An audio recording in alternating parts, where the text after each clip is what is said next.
Mesdames et messieurs, bienvenue, c'est votre émission Valeurs d'une femme. Bonjour, bonsoir, ça dépend de l'heure à laquelle vous allez nous suivre. Comme d'habitude, on a un petit moment qu'on partage, qu'on parle sur la femme, sur ce qu'elle fait, sur ce qu'elle doit faire et sur ce qu'elle ne doit pas faire. Ça fait longtemps qu'on s'est pas retrouvés juste, vous et moi, parce que voilà, il y a plusieurs programmes sur Valeurs d'une femme. Sûrement que vous avez eu le temps de découvrir le journal des femmes, et qui était un journal qui met à l'avant la femme et ce qu'elle fait et ce qu'elle entreprend dans presque tous les domaines, Alors, vous êtes une femme, vous avez envie de venir partager vos idées, ce que vous faites et ce que vous voulez faire et vos ambitions. Voilà, notre plateau est grandement ouvert, et aussi pour de femmes qui veulent qu'on vienne couvrir les activités, les hommes qui ont des activités liées à la femme, bien sûr, parce que la valeur d'une femme, ici, on ne parle que de la femme. Nous sommes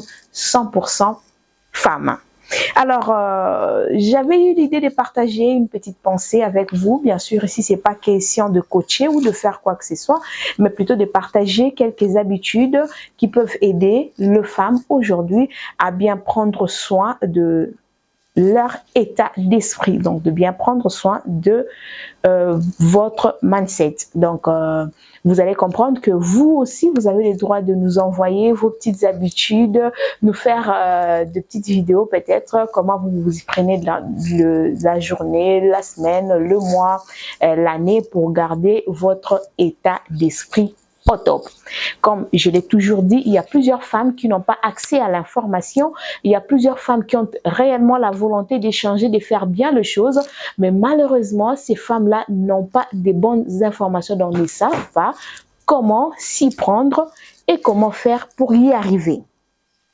Alors, donc, comme je le disais, aujourd'hui, nous allons parler de petites habitudes. Hein. C'est pas, on va pas aller dans, il faut faire ça, non, juste de petites habitudes que nous pouvons faire au quotidien, mais qui peuvent changer notre état d'esprit, qui peuvent nous amener à être au top et à faire des choses, de grandes choses, bien sûr, à atteindre nos objectifs.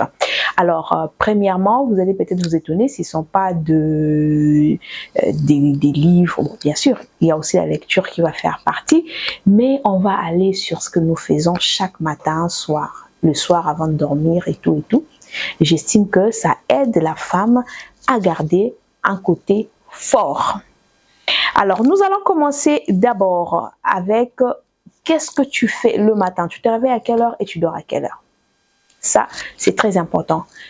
En tant que maman, en tant que jeune fille, en tant que épouse, en tant que femme entrepreneur, en tant que femme médecin, je sais pas moi, quelles sont tes habitudes? Comment tu fais? Parce que j'estime et je crois que nos habitudes impactent positivement ou négativement notre état d'esprit. Donc, si tu as le temps de bien gérer ta journée, avoir des petites habitudes que tu mets en place chaque jour, les mêmes heures, ça va t'aider à garder un bon état d'esprit. Par exemple, tu es une mère, tu as tes enfants à la maison, mais en fait, tu n'as pas d'organigramme. Donc, tu ne sais pas comment organiser ta journée. Tu t'élèves à n'importe quelle heure, et puis tu cours de partout, les enfants sont en retard, il faut les amener à l'école. Donc, en ces moments-là, tu perds l'équilibre de ton état d'esprit. Donc, tout ce qui peut venir dans la journée peut t'affecter facilement, parce que dès le matin, tu es déjà démoralisé. Donc, parce que dès le matin, tu es déjà démoralisé, tu n'as pas un esprit stable et calme. Donc, des petites habitudes que nous pouvons faire, c'est par exemple commencer d'abord à fixer des heures précises dont vous pouvez vous lever. Par exemple, je dois me lever chaque 5 heures du matin, chaque 6 heures, chaque 7 heures. Ça dépend de la personne, ça dépend de comment votre corps va répondre. Vous mettez par exemple, je donne un exemple, je vais commencer à me réveiller chaque 5 heures. Donc, chaque 5 heures, je suis debout. De 5 heures à 6 heures, c'est le moment de faire de la méditation, quelque chose de très important que beaucoup de personnes négligent dans la méditation. Il y a également la prière, la lecture de la Bible. Il y a aussi, surtout, l'organisation de la journée. Donc, quand tu finis de faire ta prière, il ne faut pas oublier d'avoir toujours son petit carnet. En tout cas, mesdames, il faut changer d'habitude. Il ne faut pas faire les choses dans la tête. Il faut avoir son petit carnet à côté où il faut noter. C'est important. Même des petites choses que tu peux faire dans la journée, il faut les noter. Pourquoi je dis ça? On va y arriver quand on va parler des objectifs, quand on va parler de comment on va faire atteindre des objectifs et tout ça. Alors, ces petits carnets vont t'aider à écrire. Donc, c'est-à-dire que pendant que tu seras en train de méditer, tu vas lire ta Bible, tu vas finir. Maintenant, tu vas t'asseoir, tu vas te dire, OK, c'est bon, c'est un lundi, qu'est-ce que je dois faire? Qu'est-ce que je fais le lundi? D'accord, je vais aller déposer les enfants à l'école. Tu écris 7h30, déposer les enfants à l'école. Quand je rentre, faire le ménage jusqu'à 9h30. Et puis après, dès que je finis le ménage, je vais à la cuisine, je vais aller récupérer les enfants. Et puis j'aurai un petit moment à moi-même, peut-être prendre soin de moi, de mes cheveux, de ma peau, de je ne sais pas quoi. Mais tout doit être bien organisé. Ça va t'aider à ne pas avoir des surprises. Sauf, bien sûr, il y a des imprévus. On n'oublie pas qu'il y a toujours des imprévus. Alors, les imprévus, ce sont des choses qui arrivent, mais qui peuvent être cadrées ou recadrées si seulement toi, tu avais déjà un programme bien précis et très bien établi. Donc, tu commences par la méditation, organiser ta journée. Tu fais un peu de sport, un peu de fitness, je ne dirais pas sport ici, taekwondo ou quoi que ce soit, non, mais un peu de fitness, dans le sens où tu te réveilles, tu fais quelques exercices corporels, ça aide ton corps à répondre. Donc, tu dormais, les muscles étaient fatigués, tu fais quelques exercices, c'est pas si grave, même la corde à sauter, tu peux peut-être, bon, il y a des vidéos sur YouTube, vous pouvez juste chercher des vidéos sur des exercices matinales, des trucs comme ça va apparaître, vous pouvez prendre 30 ou 15 minutes, ou quand même vous chauffer les corps, et vous allez voir que les muscles vont s'étendre, et vous allez vous sentir très bien dans votre corps et le cerveau va s'ouvrir parce que quand le corps est fermé, le cerveau aussi deux fois. Mais quand les muscles sont vraiment là, ouverts, vous allez voir que même le cerveau va très bien répondre. Donc, ce sont de petites habitudes comme ça qu'il ne faut jamais oublier de faire chaque matin. Et si ça devient une routine, si c'est vraiment ce que vous faites chaque jour, vous allez voir que les problèmes seront aussi très bien gérés parce que vous-même, vous êtes déjà très bien organisé. Donc, quand vous êtes éparpillé, quand vos pensées ne sont pas bien cadrées, quand vous n'êtes pas très bien organisé, soyez-en sûrs que les problèmes vont en tout cas impacter votre mindset négativement. Négativement. Ça, c'était pour le maman. La jeune fille, par exemple, quand tu te réveilles le matin, tu te lèves le matin, tu sais que tu veux me lever peut-être à 6 heures. La première des choses qu'on fait, c'est la méditation. Toujours, on commence par là. Tu médites, tu pries, je sais pas moi, tu lis peut-être un livre le matin. Mais moi, je préfère peut-être lire le soir, mais ça dépend d'une personne à une autre. Vous pouvez lire le matin. Moi, je vais mettre ça, la lecture, je vais mettre ça le soir. Donc, vous lisez, vous méditez et puis vous arrangez votre chambre. J'ai pas trop parlé de ménage chez la femme parce qu'il y a des femmes qui ont de bonnes et tout, des femmes de ménage qui viennent les aider. Donc ça dépend d'une personne à une autre comment il organise le ménage. Mais pour toi qui es encore chez vous, chez toi, à la maison, chez ton père, la maison de ton père et ta mère, quand tu te lèves le matin, la première des choses, si tu gardes cette habitude, tu seras la femme la plus organisée.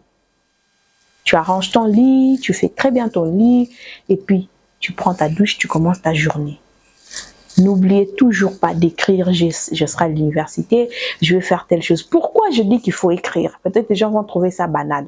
Mais quand tu écris, ça te permet de savoir si tu as atteint tes objectifs de la journée, oui ou non. Tu arrives au bureau, tu as 6 dossiers. Tu les as déjà énumérés, tu sais que voilà, aujourd'hui en tout cas, il faut que je finisse ça, il faut que je finisse ça. Mais quand tu arrives au bureau, par exemple, tu es sur ton téléphone, tu passes ton temps, 1 heure, 2 heures sur les réseaux, tu vois, tu souris et tout. Et à la fin de la journée, tu n'as travaillé que sur 3 dossiers. Donc, Quand tu vas faire le bilan, tu vas te dire, mais tiens, qu'est-ce que je fais?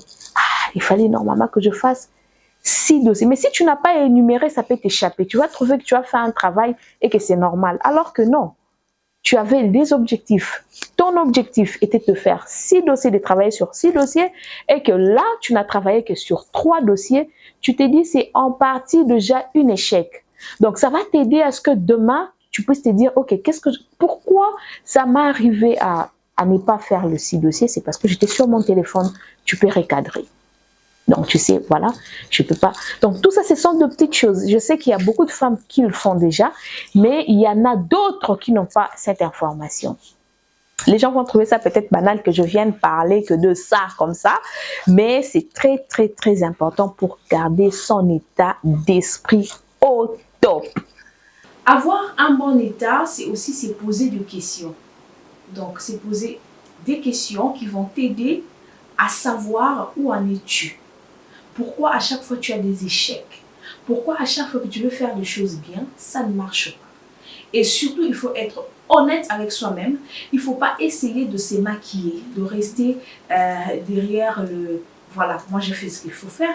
Mais ça n'a pas marché. Oui, c'est vrai, ça n'a pas marché parce que tu n'as pas bien gardé, tu n'as pas bien géré ton mindset positivement. Tu n'étais pas positif. Tu n'as jamais été positif. Alors, des bonnes questions, par exemple, des questions que vous pouvez vous poser, ce sont des questions de savoir quelles sont mes habitudes quotidiennes. Qu'est-ce que j'ai nourri? Je nourris mon esprit avec quoi? Je nourris mon intelligence avec quoi? Ça va t'aider. Si au quotidien, tu ne fais que papoter, papoter, papoter, papoter, alors sois-en sûr que ton cerveau ne va te donner que la nourriture que tu lui donnes. Mais au contraire, si, par exemple, pendant la journée, tu sais organiser ta journée, c'est vrai qu'il faut papoter avec tes copines et tout, mais tu sais au moins à quelle heure il faut le faire. Alors, il faut savoir quelles sont des priorités. Quelles sont les priorités? Qu'est-ce que tu peux mettre en avant? Est-ce que le ma solo avec des copines ou mes projets? Ou ce que je dois faire?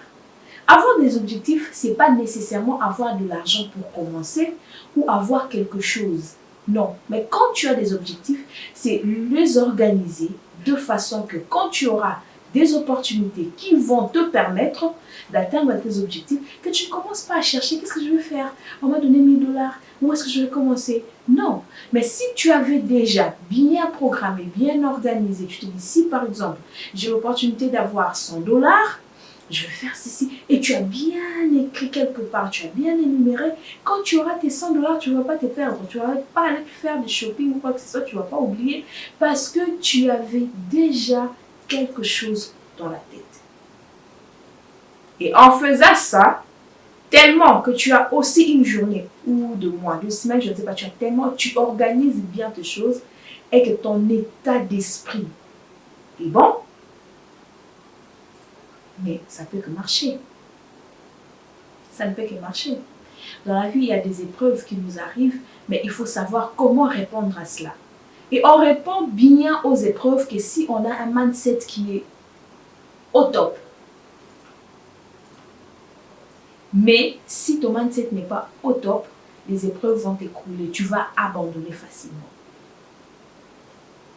Beaucoup de gens se demandent pourquoi on abandonne, c'est l'état d'esprit. C'est pas de la blague, c'est de l'état d'esprit. Alors pour garder cet état d'esprit-là, il faut faire de sacrifices. Il faut travailler dessus. Il faut travailler dessus. Je sais que tout ce que nous sommes en train de dire ici, c'est lever le matin, écrire, méditer, faire un peu de fitness, tout ça.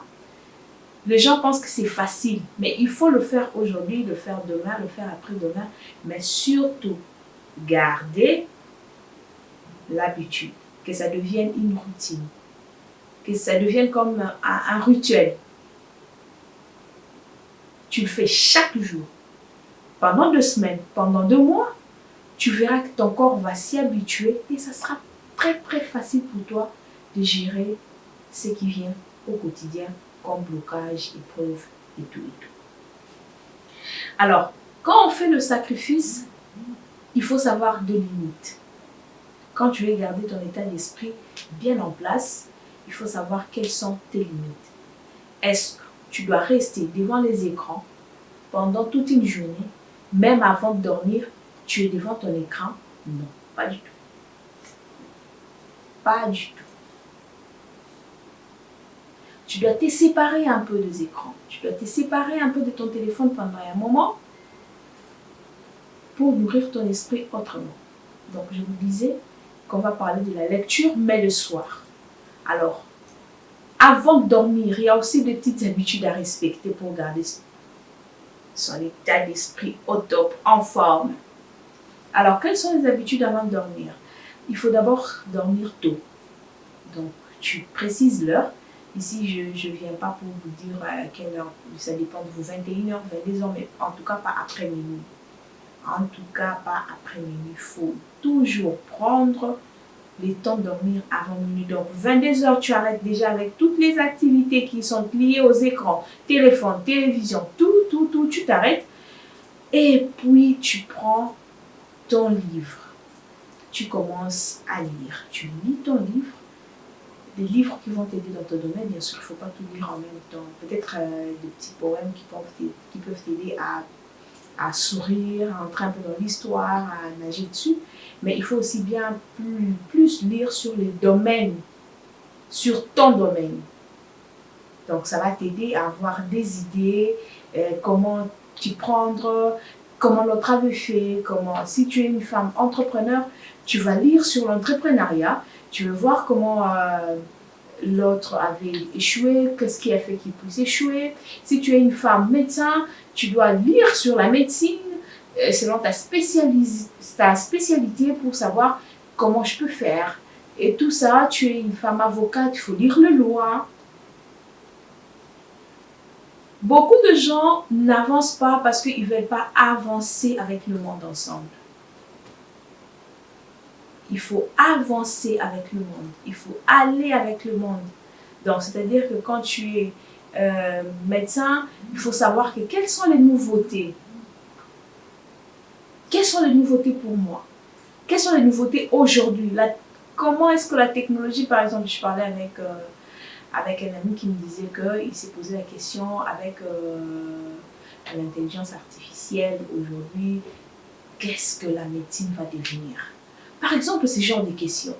Quand tu te poses pour avoir des réponses, tu ne peux que lire. Tu ne peux que lire. Voilà des très bonnes questions à se poser au quotidien. Dans mon domaine aujourd'hui, par exemple, avec la technologie, mais c'est bien. Dans la nuit, tu peux lire et puis dormir. Il faut dormir assez. Il faut vraiment dormir assez, prendre le temps de relaxer. Quand vous prenez une douche, ça vous permet de relaxer et de bien dormir. Et puis, il faut dormir à un endroit sain, propre, des draps propres. Tout ça, je vous jure que ça contribue à votre état d'esprit. Ça nourrit votre état d'esprit. Pour les femmes, bien sûr, comme on parle de femmes, nous sommes dans l'ère d'une femme, votre habillement, la journée compte. Ça vous permet d'être sûr de vous-même. Il faut toujours bien s'habiller. Quand vous vous habillez de la manière où je me réveille, je prends tout ce que je vois là-bas, je m'habille, je sors. En tout cas, d'une part, vous n'êtes pas tellement sûr de vous. Mais quand tu t'habilles bien, tu sens bien, toi-même tu te lèves le matin, tu me dis, aujourd'hui là j'ai déjà. Et que tu vas travailler, déjà ça te permet à ce que si quelqu'un vient là-bas pour blaguer avec toi, quoi que ce soit, que ça ne puisse pas affecter ton état d'esprit. Que ça ne puisse pas affecter ton mindset au fait. Parce que tu es tellement sûr de toi. Ce sont de petites choses comme ça au quotidien qu'on ne maîtrise pas. Et cela fait en sorte qu'on a toujours un état d'esprit au plus bas. Quelqu'un d'autre viendra devant toi bien habillé, bien parfumé. Et toi, tu vas te sentir du coup un tout petit peu inférieur. Et ça va faire en sorte que ça puisse impacter même sur ton travail.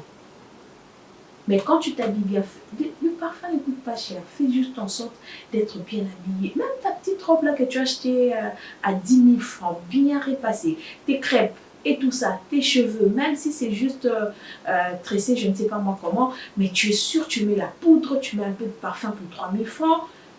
Et quand tu sors, tu es tellement propre que c'est lui-même qui a mis des habits, je ne sais pas moi de combien, quand il vient retourner, tu es sûr de toi. Et ça contribue à ce que ton mental soit au top par rapport à des personnes que tu vas croiser dans la journée. Mais si tu n'es pas sûr de toi, en tout cas, tu n'auras pas un mental et cela va affecter tes programmes, tes objectifs de la journée.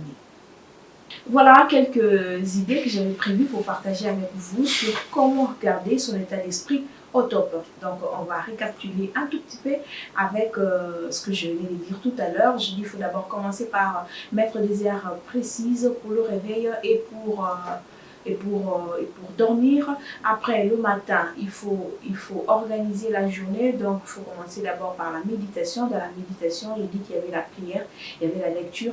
Et puis, il y avait aussi le fitness, donc du sport.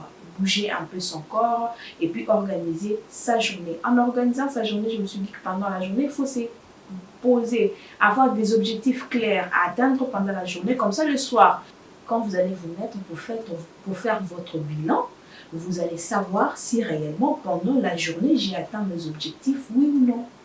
Les objectifs que j'avais préparés pendant ma méditation. Si vous l'avez atteint, vous serez fier de vous. Mais si vous ne l'avez pas atteint, vous allez savoir qu'est-ce qui vous a empêché d'atteindre ces objectifs et mieux faire hier. Et demain plutôt, ce que j'ai dit demain. Et mieux faire demain. Mais quand vous n'avez pas organisé les choses, si vous n'avez pas aligné les choses, si vous n'avez pas fixé les objectifs, en tout cas, vous allez marcher comme ça, vous avez peut-être des choses à écrire, à penser ou quoi que ce soit, vous n'avez pas énuméré, vous allez faire ce que vous allez faire. Et demain matin, ça sera la routine. Et puis, ça sera comme ça. Et puis, vous allez mettre en retard les temps d'atteindre ce que vous voulez réellement. Si vos projets étaient peut-être que je veux y arriver à vendre autant ou avoir un nouveau contrat pendant autant de jours, si vous ne respectez pas les objectifs fixés au quotidien ou pendant la journée, ça va vous mettre en retard. Parce que s'il faut que la journée, vous fassiez par exemple un travail à 90% et que vous le faites tout simplement à 50%, désolé, ça va retarder vos projets et surtout vos visions. J'ai quand même une petite phrase ici qui m'a beaucoup intéressée qu'on va lire ensemble pour clôturer cette émission. La phrase dit « La clé est de s'assurer que vos habitudes apportent une véritable assistance à votre bien-être général et surtout à nos objectifs. » Donc cette phrase pour moi conclut pour dire que quand notre état d'esprit, quand nos habitudes, je vais dire ça comme ça, quand nos habitudes affectent notre état d'esprit positivement, cela nous aide à atteindre nos objectifs facilement. Voilà quelques petites pensées que j'avais à partager avec vous, mesdames et messieurs, mes valeureuses. Ici, je dis on parle. Personne ne coach l'autre. Ici, on est juste en train de parler, on est juste en train de partager. Alors, comme je le disais au début de l'émission, si vous avez aussi vos petites habitudes, écrivez-nous, pourquoi pas. Et puis comme ça, on va venir partager ça ici avec les femmes pour que les femmes sachent comment s'y prendre dans la journée, comment s'y prendre pendant la semaine, comment s'y prendre pendant les mois et comment arriver à gérer son année sans stress, sans un mental down. Merci beaucoup, jeune fille, tu as de la valeur, tu peux changer les mondes qui t'entourent. Cette phrase, je n'arrêterai jamais de le dire jusqu'à ce que même la jeune fille qui est au fond de je ne sais pas moi où entende et change les mondes qui l'entourent. Voilà, mes valeureuses, nous sommes arrivés à la fin de cette émission. Merci beaucoup pour le temps que vous nous avez donné, pour votre disponibilité, surtout pour vos messages d'encouragement. Alors, je remercie toute l'équipe de Valeurs d'une femme. Je vois Allégresse Mubikaï, je vois Nicolas Lukamba, c'est lui que j'appelle affectueusement 12 Pro Max, et Billy Kabeya qui nous a assistés. Merci beaucoup pour votre intérêt. Merci beaucoup à cette équipe qui m'apporte de la force. Merci pour tout et surtout mes valeureuses qui m'apportent la force, alors la force de continuer. J'ai toujours dit, ici, tout le monde peut parler, nos portes sont ouvertes. Tu as besoin de partager une pensée, tu as besoin de dire quelque chose. Les portes de valeur d'une femme sont ouvertes pour vous, mes valeureuses. Au revoir, surtout n'arrêtez pas de nous suivre sur toutes nos plateformes. YouTube, il suffit juste d'écrire valeur d'une femme sur YouTube, sur TikTok, sur Instagram, sur X. En tout cas, nous sommes sur toutes les plateformes. Si vous écrivez valeur d'une femme, vous allez voir toutes les infos concernant la femme en temps réel. Au revoir.